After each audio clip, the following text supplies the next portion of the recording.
గుర్రాలకి గుడి కట్టిన తప్పులేదు. ఎందుకంటే మనందరికీ కూడా పునర్జన్మను ప్రసాదిస్తున్నటువంటి దేవుళ్ళలాగా మనం ఖచ్చితంగా పూజించాల్సిందే. అండ్ ఇంతకు ముందున్నటువంటి అంటే పురాణ గాథల్లో ఉన్నటువంటి శాస్త్రవేత్తలు కావచ్చు, ఇప్పుడున్నటువంటి మోడర్న్ సైంటిస్టులు కావచ్చు, వీళ్ళందరికీ కూడా చెప్తున్నటువంటి ఒకే ఒక్క మాట ఏంటంటే గుర్రాలు మనందరికీ కూడా పునర్జన్మని ప్రసాదిస్తూ ఉన్నాయి, దేవుడితో సమానంగా ఖచ్చితంగా పూజించాల్సిందే, గుడి కట్టాల్సిందే అని చెప్పేసి చెప్తూ ఉన్నారు. అదేవిధంగా గుర్రాల గురించి తెలుసుకున్న వాళ్ళు ప్రతి ఒక్కరు కూడా ఇదే మాట ఖచ్చితంగా చెప్తారు. మన ప్రపంచవ్యాప్తంగా కొన్ని లక్షలాది మంది మనుషులందరూ కూడా పాము కాటి గురై చనిపోతూ ఉన్నారు ఒక 1 ఇయర్ లోపల.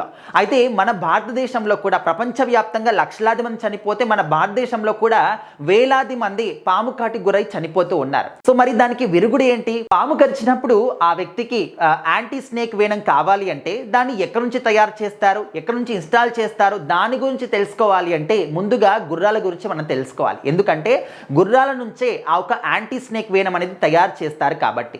అయితే ఇది ఇప్పుడైనా కొత్తగా ఇన్స్టాల్ చేసింది కాదు, కొత్తగా కనుక్కున్నది కాదు, ఎప్పటి నుంచో కూడా అంటే తరతరాల నుంచి వస్తున్నటువంటి ఇది ఒక గొప్ప ఔషధం అన్నమాట. గుర్రాలు ఏంటంటే వాటి రక్తంలోకి ముఖ్యంగా కొన్ని విషపూరితమైనటువంటి స్నేక్లను తీసుకుంటారు. ఆ స్నేక్ల నుంచి వచ్చేటటువంటి విషాన్ని సేకరించి తక్కువ మోతాదులో, అతి తక్కువ మోతాదులో కొంచెం కొంచెంగా గుర్రాల యొక్క శరీరంలోకి ఆ విషాన్ని ఎక్కిస్తారు. ఆ గుర్రం కూడా ఏంటంటే అన్ని రకాల గుర్రాలు పనికిరావన్నమాట. మంచి భారీగా ఎత్తు హైట్ అన్నీ కూడా బాగున్నటువంటి గుర్రాలను మాత్రమే ఎంచుకుంటారనమాట. సో ఆ గుర్రాలకి ఏంటంటే ఈ విషపూరితమైనటువంటి పాలు నుంచి సేకరించినటువంటి ఆ ఒక విషాన్ని అతి తక్కువ మోతాదులో కొంచెం కొంచెంగా ఎక్కువ చేస్తూ ఆ ఒక గుర్రాల రక్తంలోకి ఎక్కిస్తారనమాట. సో మరి కొన్ని రోజులు అయిన తర్వాత ఇంకా కంప్లీట్గా గుర్రాల బాడీ ఏంటంటే ఈ విషాన్ని కూడా తట్టుకోగలిగేటటువంటి ఒక అంటే తనలో ఉన్నటువంటి సిస్టాన్ని యాక్టివ్ చేసుకుంటూ ఉంటాయి గుర్రాలు. సో అప్పుడు ఏంటంటే వాళ్ళు ఎవరైతే శాస్త్రవేత్తలు ఉన్నారో వాళ్ళు ఏంటంటే గుర్రాల నుంచి ఆ ఒక బ్లడ్ని సేకరిస్తారు. సో ఆ బ్లడ్లో నుంచి ప్రోటీన్లు కావచ్చు ఇవన్నీ కూడా సపరేట్ చేసి ఇప్పుడు ఏదైతే ఈ యొక్క పాముల యొక్క విషంతో ఫైట్ చేసి నిలబడిందో ఆ ఒక ప్రోటీన్లను సేకరిస్తారనమాట. సో అప్పుడు ఏంటంటే దాని నుంచి యాంటీ స్నేక్ వేనం అనేది తయారు చేస్తారు. సో ఆ విధంగా గుర్రాలు ఏంటంటే పాముల యొక్క విషాన్ని కూడా తట్టుకొని వాటి లోపల వాటిని జయించేటటువంటి ఒక కొత్త రకమైనటువంటి ఈ యొక్క యాంటీ స్నేక్ వెనంని వాటంతలో అవే తయారు చేసుకుంటాయి అన్నమాట.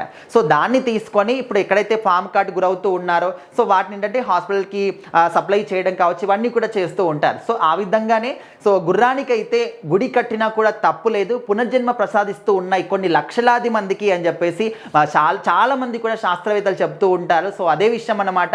ఇప్పటి వరకు కూడా చాలా మందికి ఈ విషయం తెలియదు. పాము కరవగానే హాస్పిటల్కి వెళ్తాం, వాళ్ళు ఏం ఇంజెక్షన్ ఇస్తారు ఇలాంటిదంటే మోడర్న్ సైన్స్ ద్వారా కనుక్కొని అని చెప్పేసి అనుకుంటారు. కానీ ఇది మోడర్న్ సైన్స్ ద్వారానే కాదు, ఇంతకుముందు తరతరాల నుంచి వస్తున్నటువంటి ఒక శాస్త్రీయమైనటువంటి వైద్యం అన్నమాట.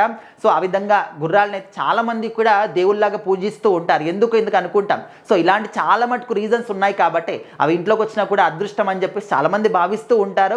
సో దానికి ఏదో ఒక రీజన్ ఉండకపోలేదని చెప్పేసి మనం అనుకుంటాం కాబట్టి ఇలాంటి గొప్ప గొప్ప రీజన్స్ కూడా ఉంటాయి. సో మరి ఈ విషయం మీలో ఎంతమందికి తెలుసు ఖచ్చితంగా కామెంట్ చేయండి.